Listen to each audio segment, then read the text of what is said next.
So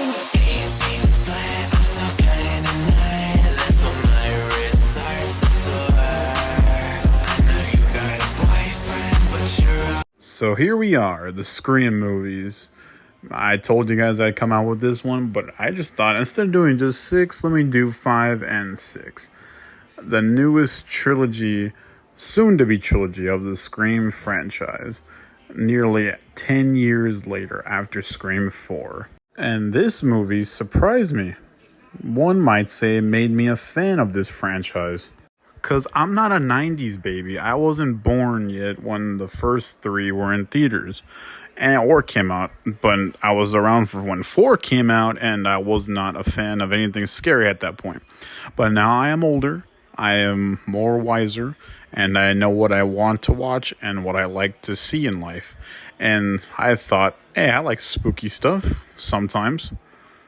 But this one's not really scary. It's more suspense. The Scream movies are suspenseful mystery movies with a lot of gore in them. It's basically Scooby-Doo on steroids. Each of these movies is a different killer, different mystery to unfold, in different new places. What does that remind you of? Now, new characters, even 13 Reasons Why, dude? What?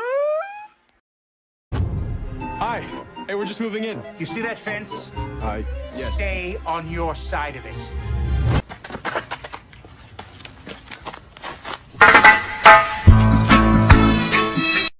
Man, R.L. Stein, what a rude neighbor. Oh, wait. Oh, anyways. Yeah, a brand new group of friends, and it's a coincidence that 13 Reasons Why dude is in this also. I'm not expecting to see him in this. Anyways, the new group of friends is basically the new kill count for this movie to have Ghostface pull off some of his most savage kills yet. And when I say savage, these kills are the most savage. Like, Ghostface stabs Jenna Ortega's hand. I was like, damn, I don't remember that. And I wanted to jump through my TV and save Jenna Ortega's life, because you don't ever hurt my baby like that. But Ghostface's kills, man, holy smokes. They're when they do hit, they're more savage and more bloody than they used to be. Even in Scream 4, they weren't as much gruesome in this. This one, they're more gruesome and more bloody. And that is just so crazy to see. It's just funny sometimes when Ghostface is like running through a field just to stab one person. And also when he's like trying to get the jump on people, jumping on them, and is trying to fly through the air or some shit. Like he's jumping off these couches and his costume is flowing in the air, and I'm like, bro, you are not fucking Batman.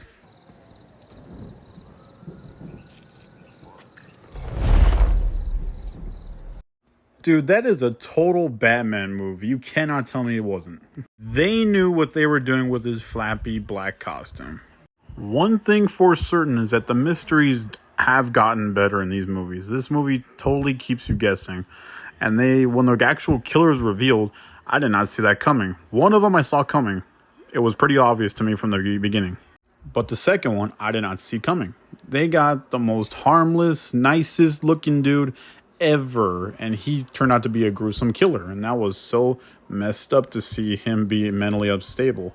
Huey was the killer from the very beginning, and that I did not see coming.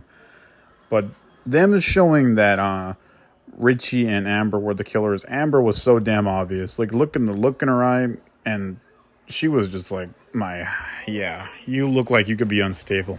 But Richie, no, he was like the most nicest, be there for you type dude ever. Always by Sam's side. And I did not see that coming when he was like, I'm the killer. Also, usually for a horror franchise, they usually do the legacy characters pretty dirty. Just there in a quick blink you miss it shot just for nostalgia's sake. Not doing them justice at all. Not Scream 5 or 6. They do the legacy characters fantastic in these movies, do them justice, and give people what they want to see.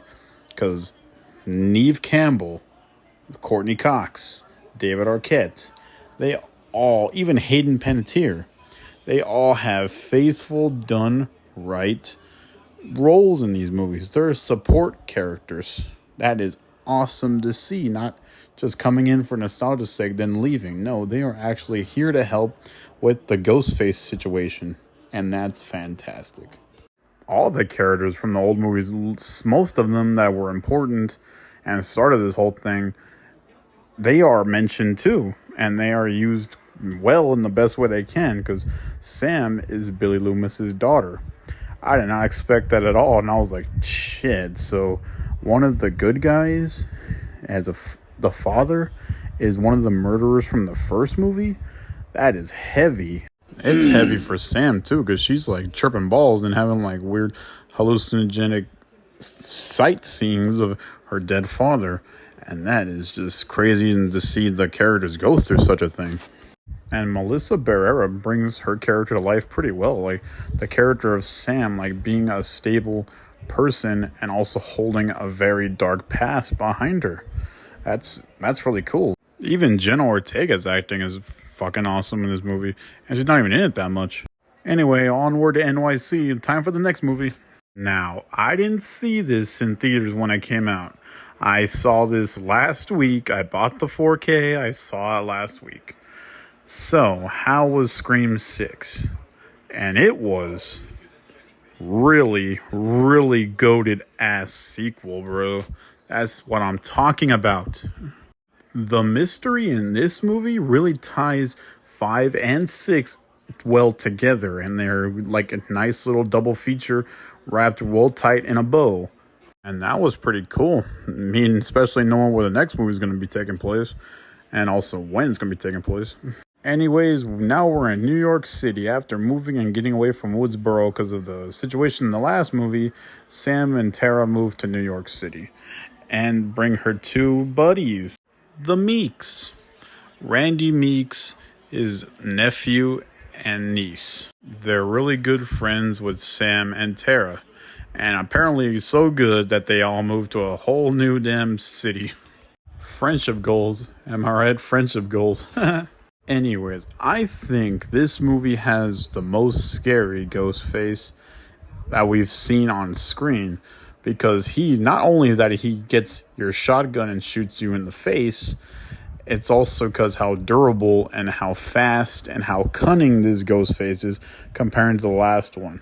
Because there's not 2, there's not even 1, there is 3 of them running around this movie. And I heard a really good theory that this Ghostface in this movie could actually be a legacy character, one of the old killers back in this movie.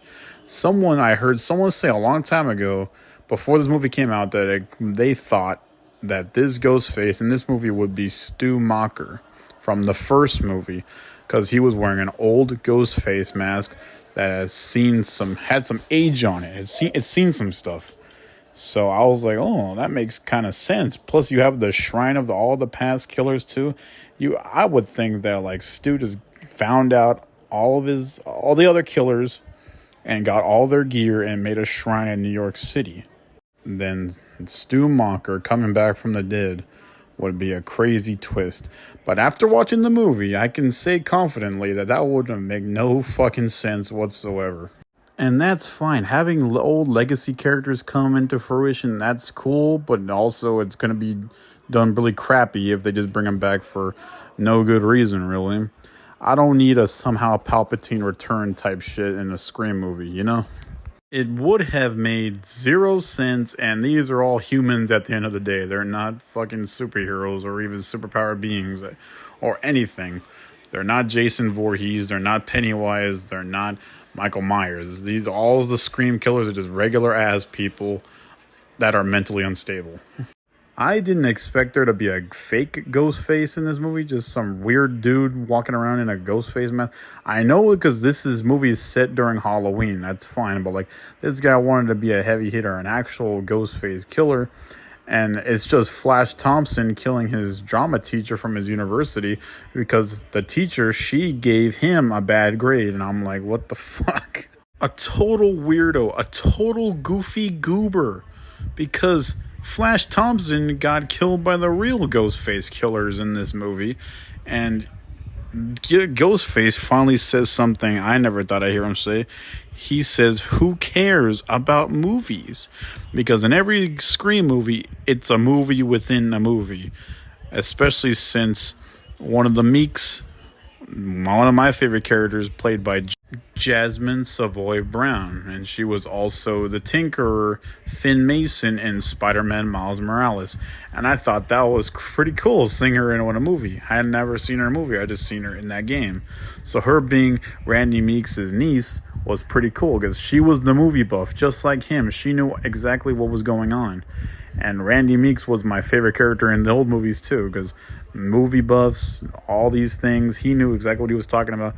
He had the info. He had the next go-to plan. He knew exactly how to survive these movies within movies. And that's exactly what his niece is too, and that's what she does in these movies, and that's entirely so much fun to see. Now, this movie being set during Halloween, it really gets creative with its costumes, because Ghostface is, in a Ghostface costume, and that scene in the subway, everybody's wearing a Ghostface costume, because Ghostface is one of their popular horror icons. And then what that you don't know what is real, if he's the actual one or if he's just a costume person. And then the whole time you see them trying to evade these guys on the subway, your heart's beating out of your fucking chest the entire time, and you're like, whoa, my goodness, we need a breather. I need a nice water. So much tension, so much suspense, and it's very engaging. It's something new for the franchise. Especially since Ghostface in this movie is not a clumsy clod like he is in the other movies.